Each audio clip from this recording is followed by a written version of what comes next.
What's up, everybody? Jaxxsin here, and today I want to talk a little bit about the Battleborn Open Beta. I've been playing it non-stop. Sorry I haven't had a video coming out, guys. I've been fucking playing this and Dark Souls 3 non-stop. I've been preoccupied. And believe it or not, this has actually been taking most of my time.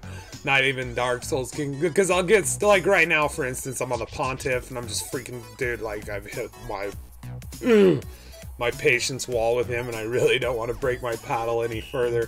And so I immediately just go to Battleborn. I mean, I can either like get my ass kicked by a boss in Dark Souls or be the boss in fucking Battleborn, because I'm really good at it. I've got a great grasp on it. It's definitely MOBA heavy, guys. All right, so like we've been saying, like they've been saying, it's very inspired by MOBAs, arena shooters. It's very much. I would say this is more of a MOBA than it is a shooter, for sure, because, you know, leveling up matters, farming minions matters, there's the crystals that you need so that you can build towers and buildables for your team so that you can win.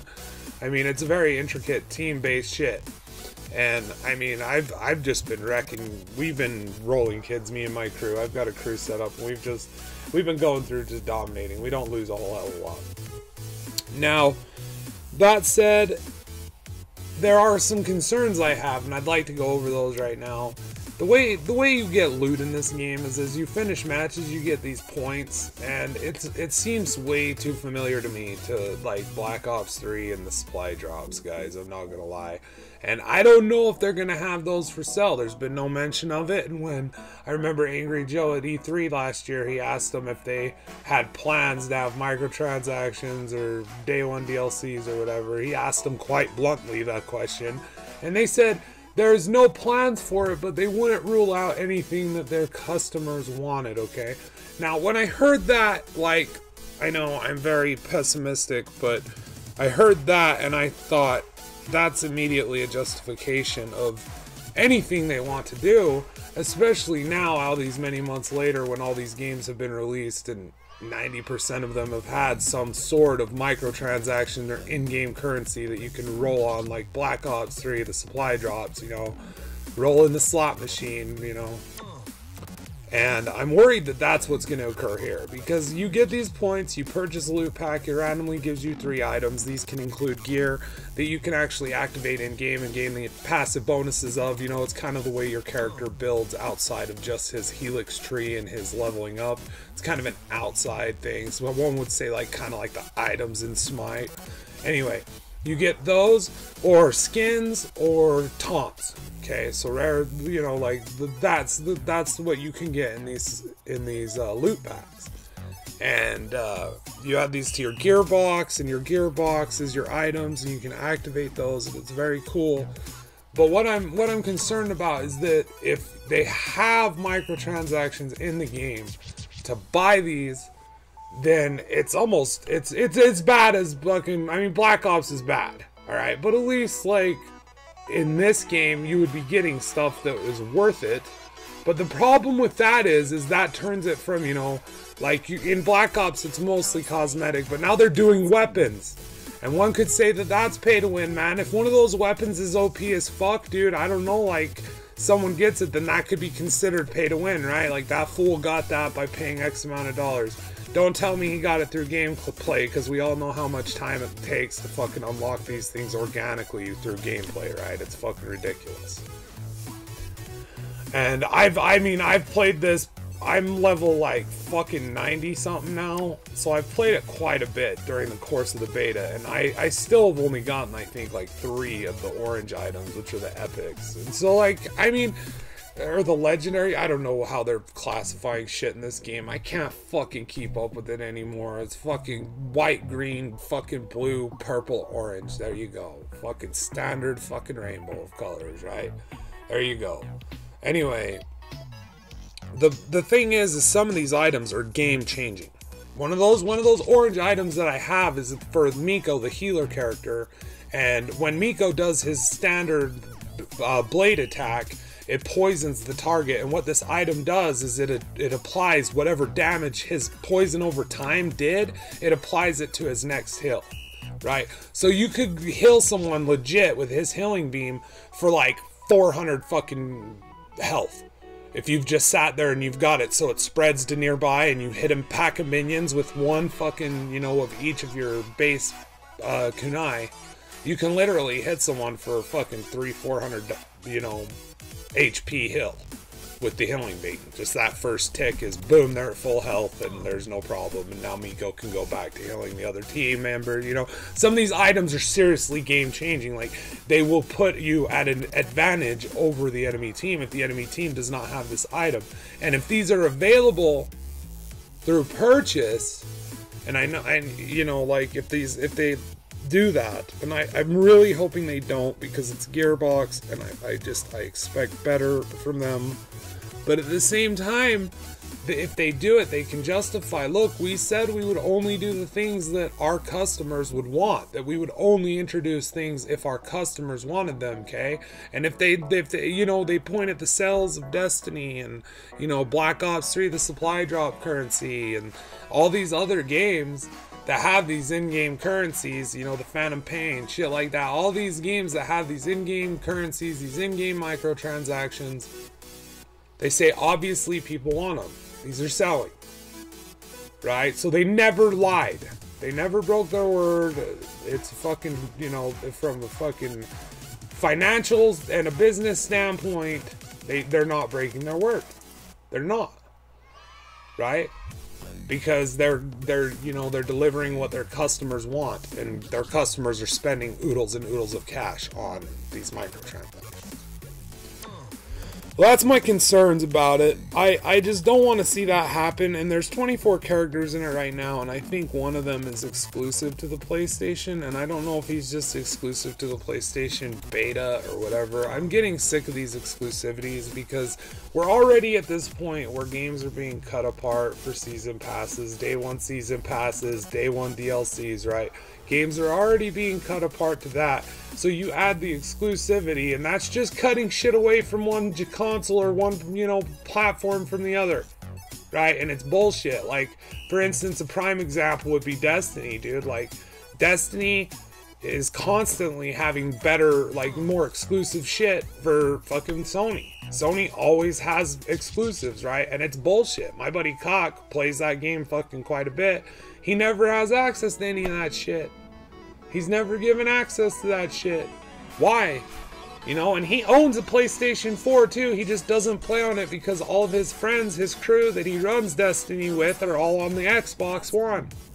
Right? So fuck him. Let's punish him, you know? I mean, I don't know. I feel like in no other form of entertainment is this so prevalent as it is in video games, and I'm just so goddamn sick of it, and it's everywhere I turn, and it's got me with this pessimistic view to where I'm playing this game and I'm loving everything about it. Legitimately, I fucking love everything about this game. The gameplay is solid, the characters are fucking humorous and well thought out, their abilities are amazing, they feel natural and organic, they work with the teams, like you can combo your teams together. It feels very much like a MOBA. It feels like a first-person Smite to me personally. Like that's what I would say it is it's like a first-person Smite. The shooting is like what you would expect the next generation of a Borderlands game would be. Like it just feels like it feels familiar, but at the same time smoother and better some way. I mean, the color, it's very colorful, it's very cartoony. They said they wanted to make it look like a cartoon, and they succeeded on every level in that aspect.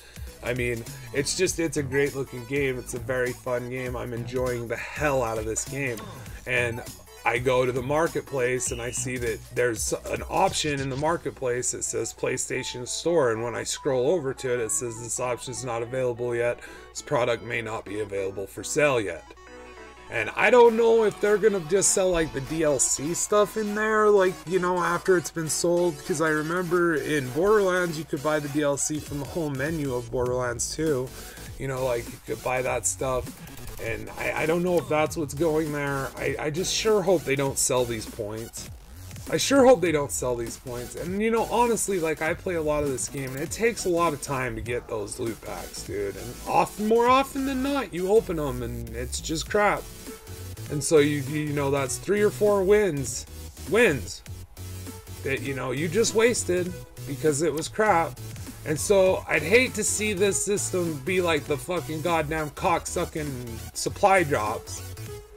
You know, where they're like fixing the RNG in their favor, so they're making these items super rare, so they're fucking encouraging players to spend money on their in-game currency and buy shit. If you're gonna do that, fine, fucking do it, but make this cocksucker free to play. Then I don't give a shit what you sell. You can sell individual characters for fucking 20 bucks a piece, I could give a fuck less. You make it free to play. It doesn't matter in my mind. But if you're gonna sell someone $60 product, dude, then I feel like, you know, you can't. I mean, this just feels cheap to me. These supply drops and shit like that, it's just, they're so cheap, dude. You know, and it's fucking, it might as well be gambling, you know. It's like a slot machine. You're rolling on fucking, you know, like, you're basically seeing what you get in the slot machine. I mean, are you gonna win money? Are you know, are you gonna lose that fucking quarter, that nickel, that dime, that fucking dollar? You know what I mean? Which is fine if I'm in a casino and I'm playing a slot machine and that's what I'm expecting. But if I'm playing like fucking Black Ops 3, I'm not playing that to play a fucking slot machine, you know what I mean? I want to unlock stuff because I'm good at the game, not because I was lucky enough to unlock something that is randomly generated, one of 3 items, you know what I mean? No, like, I don't like that, dude. And I feel like I really hope they don't do this with Battleborn, but I think it's something that I'm gonna be keeping my eye on. I will definitely be getting this game though. Like, it's definitely sold me on it. Like I said, I love everything about this game. Like, I love playing it with my friends. I love, you know, just dominating people. I do well on it, you know. Even when my team loses, even when we lose, like, we do well. And it's not ever usually because we're just, you know, like, whatever. It's just because we've been outplayed. And it's not like we've been outplayed on a massive scale, like we're in the negatives kill death ratio. It's just, you know, they've rushed our turret at the right time, taking opportunities, and, you know, and that's what the best thing I think about this game is it leaves it open, you know, with the, you gotta take out the spider turrets and you gotta, you know, kill the enemy base pretty much. I love that kind. I love this, you know, and there's 2 more game modes that they also have. There's a capture point mode that I'm really interested in seeing, you know, and besides just the meltdown and the incursion, which the incursion is probably my favorite mode. I enjoy it the most. I like meltdown too. It's fun to switch it up, but I'm really excited to see what the other modes are. The two story modes they had on, one of them was the same as the one from the technical test, but they had expanded on it and unlocked more of it, and it was really fucking awesome. And the new mission that I had done, like, that I hadn't done at all, that one's really fucking cool. Like, the story mission is shaping up to look very awesome and also very team based. Like, you're gonna have to be working together with a team, which just, you know, I love that kind of shit. You know, that keeps your group engaged. You know, it keeps you in the game, you know, wanting to keep playing. And I just love it. I love this game. That's why I love MOBAs. They're very team heavy, you know what I mean? It's not frantic, you know, run out there and act crazy and just try to get kills, and then, you know, if you die, don't worry, because you can just always respawn real fast and run out there and get kills. It's not like that at all. Every death matters. Every kill matters. You know, every minion kill matters. Every minion death matters. Like, everything matters, and it's all, you know, you stack it all up, and I love it. Anyway, guys, those are my thoughts on the Battleborn Open Beta. You know, some of my concerns, and just, you know, for the most part, it's a very awesome game. I love it. You should check it out. It's a fun experience. Take care, guys. Let me know below what you guys thought of this, if you were able to take part in it, and I'll chat at you guys later. And the next time I'll be talking about Dark Souls 3, the trolliest fucking FromSoft ever.